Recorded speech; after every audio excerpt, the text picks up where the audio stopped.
Good morning. Oftentimes we don't like to juxtapose the love of God and His commandments because we have this kind of modern false notion that, God loves us and so therefore nothing really matters. As long as we know that God loves us, we can do whatever we want. We can get away with whatever we want. We can live our lives as we are because God loves us. But as Jesus says, He says, as the Father loves me, so I also love you. Remain in my love. If you keep my commandments, you will remain in my love. It's not simply enough to say, yes, I love you, God. It's not simply enough to acknowledge that God loves me. But acknowledging that God loves me is acknowledging that He laid down His life for me, the ultimate act of love. He laid down His life for His friends. And so too, when He says for us to love Him, He's asking the same of us, to lay down our lives for Him. If you keep my commandments, you will remain in my love. Sometimes it's difficult. Hopefully it's not terribly difficult. In the Acts of the Apostles, we hear that we should stop troubling the Gentiles who turn to the Lord, but we should tell them by letter to avoid certain things, right? Pollution from idols, unlawful marriage, the meat of strangled animals, and blood. And so for us in our own lives, we're not Jews, we were Gentiles made Christians, and so we ought to avoid pollution from idols. Okay, I think we can all acknowledge in our own lives and our own time that there exist idols, right? There's money, there's fame, there's power, there's just worldliness in general. There's the big ones, sports, especially for kids. It's like the most important thing in the world is sports, it seems sometimes. There's idols all around us. There's things that we say are more important than God, whether we do it consciously or subconsciously, right?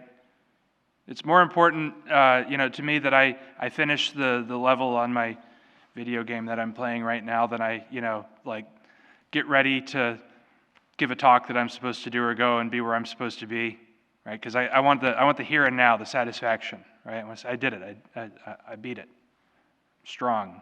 I used my thumbs, and I killed a bunch of zombies that aren't real. Maybe you don't play video games. That's okay. But whatever it is that you do, right? It's like I gotta accomplish this at all costs. Honey, I need you to go take the trash out. Just a second, right? It's like reverting back to being a teenager, right? My mom calling down the stairs to the basement. Hey, I need you to go out and cut the grass. Okay, just a second. Just let me finish this one thing.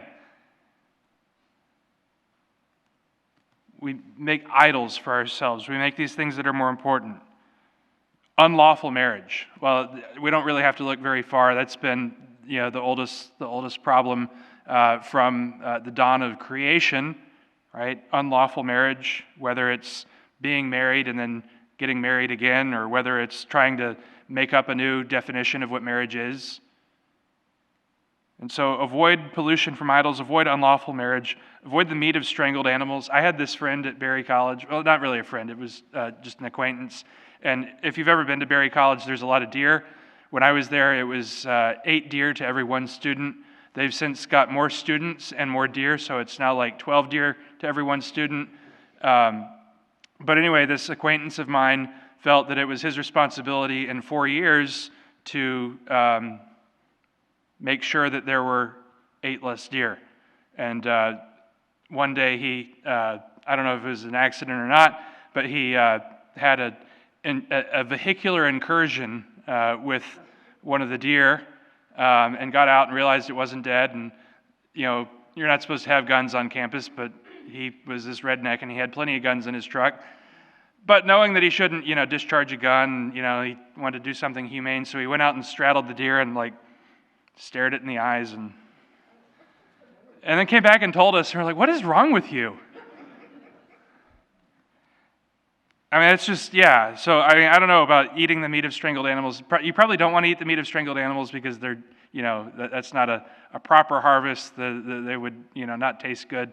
But also, it's just cruel, right? And then, why not consuming blood?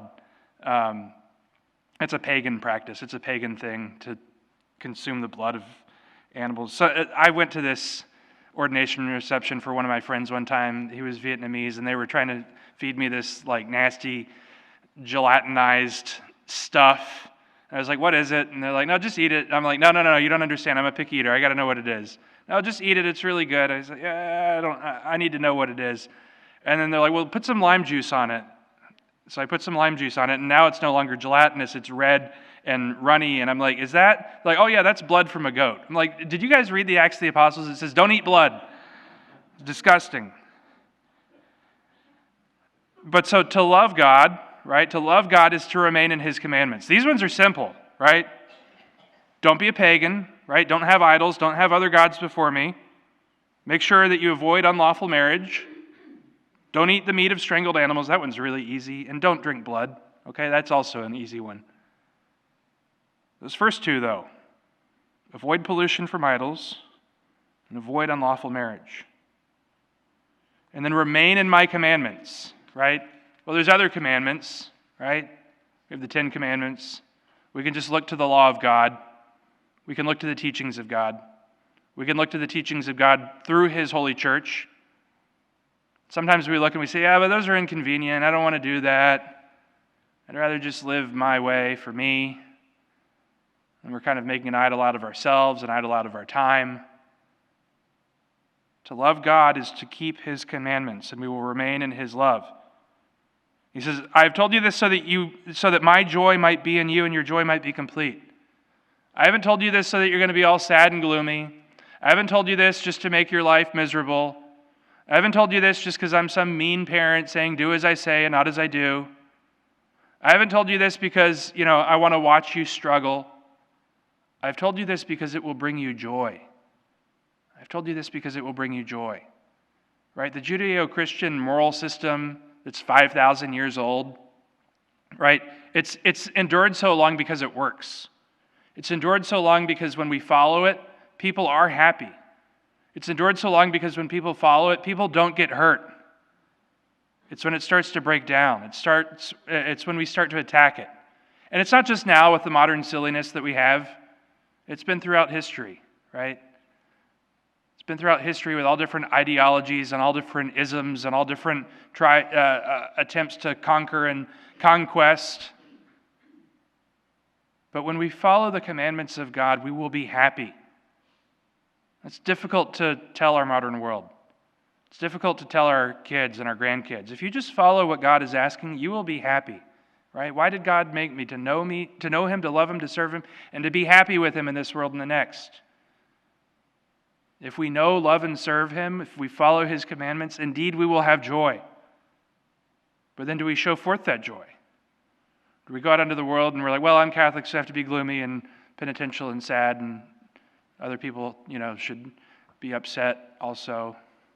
Do we go out into the world and we say, oh gosh, this world is so lost and everything's falling apart and everyone's going to, suffer and the world's coming to an end, and so therefore we should all be horrified and sad and awful, and this is just... No, we shouldn't. Did the apostles do that as they were being persecuted? Did they go out into the world and say, oh, these pagan Romans with their weird, sexual things and their, bacchanalia and all their whatever, and, they eat so much, and then they have the vomitorium where they go throw up and then they go eat again, and, oh, these people, they're so decadent and the world's coming to an end? No, they joyously proclaim Christ. They joyously proclaim Jesus Christ to the point of their deaths, right? They go to death, they go to their persecution, and they're joyous. And it confounds the Romans. In some instances, it causes conversion. And so we ought to live a life of joy in following the commandments of God. The commandments lead us to joy. They are not constraints. They don't exist to make our lives hard and miserable. If you keep my commandments, you will remain in my love, just as I have kept my Father's commandments and remain in his love, and my joy might be in you. There's no better joy than the joy that God gives us. There's no better joy than what he can provide in our lives. Nothing on earth can compete. There's nothing greater. And so as we recognize the glory of the resurrection, as we recognize the amount of love that God has for us, let us recognize our obedient response to him. Our obedient response, which is to do as he commands, to lay down our lives as he has laid down his life for us. If we can do that, then indeed our joy may be complete.